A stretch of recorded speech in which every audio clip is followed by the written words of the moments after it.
Ayan yung Dimasalang flyover sa dulo na kasalukuyang nakasarado yung mga patungong Dangwa sa kanan. Ito yung mga patungo dito sa Dimasalang sa Loton Avenue. Ayan yung open pero yung kabilang lane sarado. Pag natapos na dun sa kabila yung rehab nila, so sarado naman to dito sa patungong Loton no, Loma at bubuksan naman sa kabila. So hindi pinagsabay sarado para may madaanan pa. Ito yung ilalim no. Nilagyan nila ng mga precast compound wall tapos sinarado. Nilagyan ng gate. Yan din dito sa kabila. So may street po ito dito. And ganyan.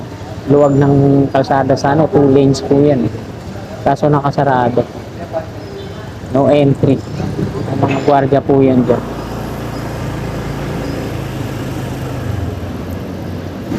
Ito naman yung NSCR, North-South Commuter Railway, dito sa may Dimasalang.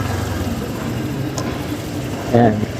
Kitang-kita din dito yung rehab na ginagawa dyan sa may Dimasalang flyover.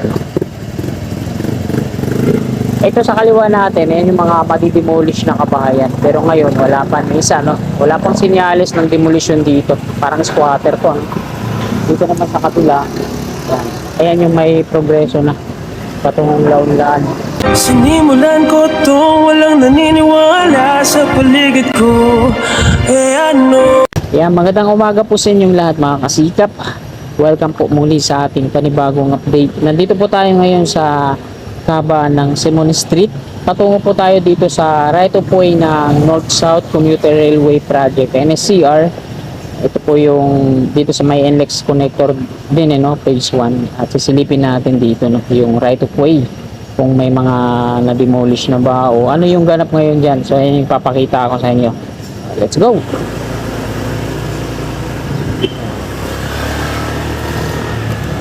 Simon Street po ito dito.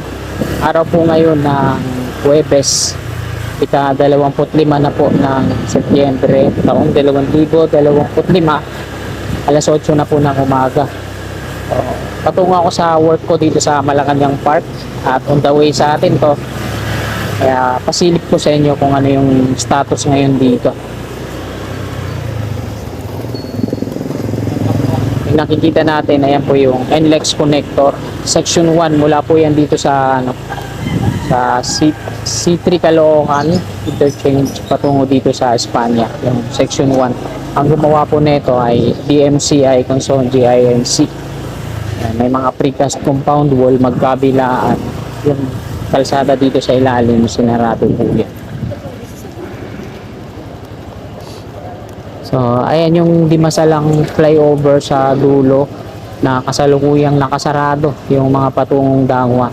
Ito yung mga patungo dito sa Loma, hindi pinagsabay sarado para may madaanan pa. Ito yung ilalim no. Nilagyan nila ng mga precast compound wall tapos sinarado. Nilagyan ng gate. Yan din dito sa kabila. Simon Street po ito dito. And ganyan. Luwag ng kalsada sa 2 lanes po yan. Kaso nakasarado. No entry. Ang mga gwardiya po yan dyan.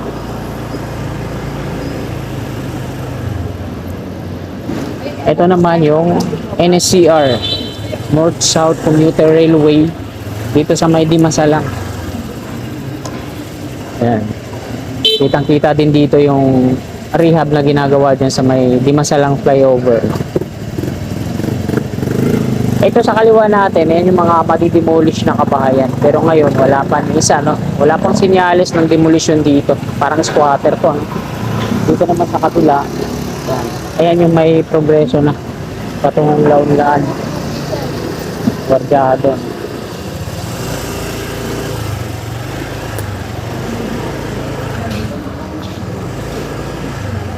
Kaliwa muna tayo dito. Algeciras Street na po ito dito. Ayan, mga bahay dito sa kaliwa natin. Wipe out yan lahat. Yung iba nga ay na-demolish na kasi umurong to dito. Ayan, inurong nila dito sa may mga bakod na concrete barrier.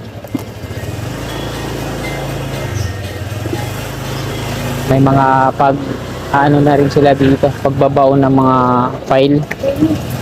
6 pile para sa pundasyon ng pier.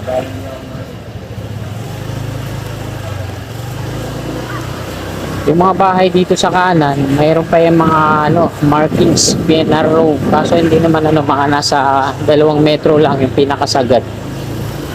Kasi uusog tong kalsada pag nagkaroon na ng NCR viaduct dito sa ilalim, kasi yung PNR kukuha pa dito, kasi magkakaroon pa daw ng PNR dito.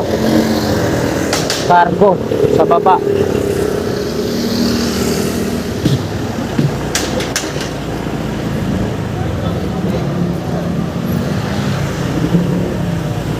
Yan, ang contractor po dito ay DMCI Acciona. Ito po yung contract package S-02. Yan. Mula po yan dito sa sa yung 01. Ayan yung Lumen Street to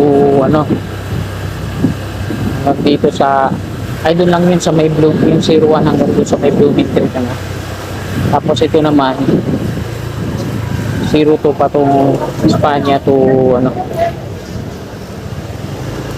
Taco. Ang contractor DMCI Acciona. Kung ano yung pag-usog ng mga concrete barrier na to doon sa may Algeciras, Fajardo, ganun din dito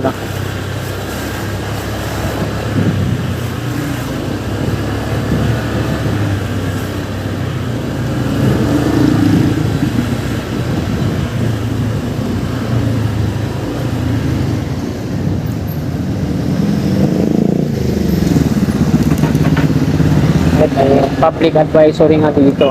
Acciona DMCI. Public notice. South Commuter Railway Project City S02. Ayan, mayroong road fence. Ganyan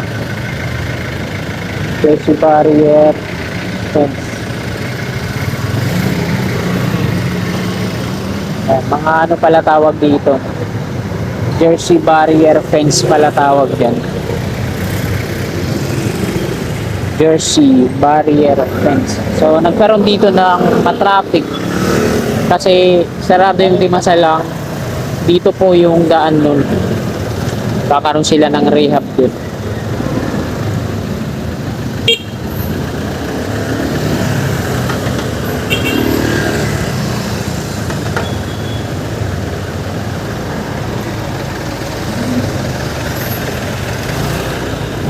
Jersey barrier fence.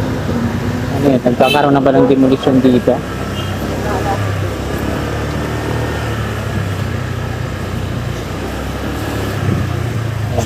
Pati dito, apektado na rin.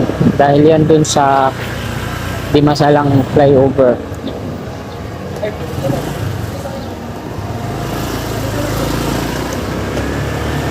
Yung mga bahay dito sa kaliwa natin, kahit magaganda, may mga markings yan dyan na 0 talaga.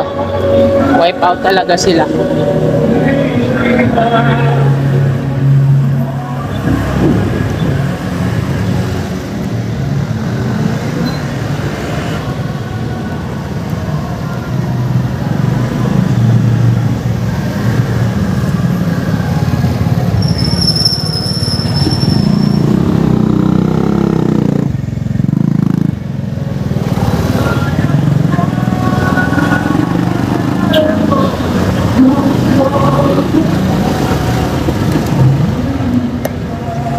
Nandito na tayo sa P. Margal.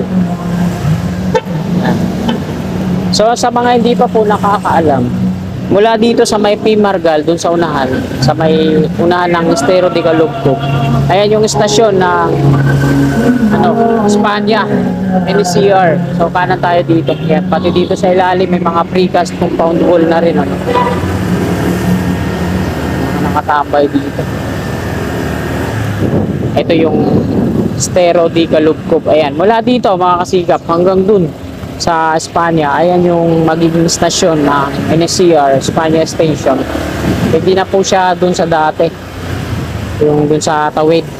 Hindi na po yung location dun.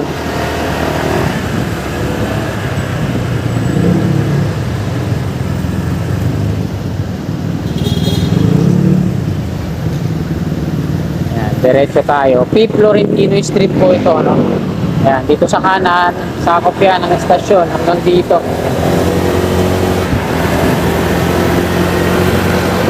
Espanya Boulevard na po yan dyan. Ito yung end ng Section 1 ng NLEX Connector dito. Espanya Boulevard yan.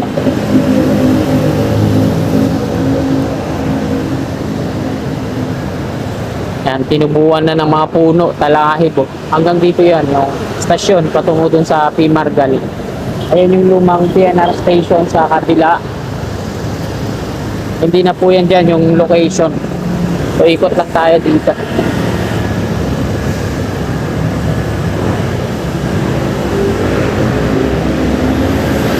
O, dito na ako dadaan mga kasigap. Mahirap mag-U-turn dito, baka madali tayo. So, ayan mga kasigap, hanggang dito na lang po itong video na to. Marami pong salamat sa inyong walang sawa, tumpay na suporta sa aking munting YouTube channel. Lagi po tayo mag-iingat, magandang umaga at God bless po sa ating lahat.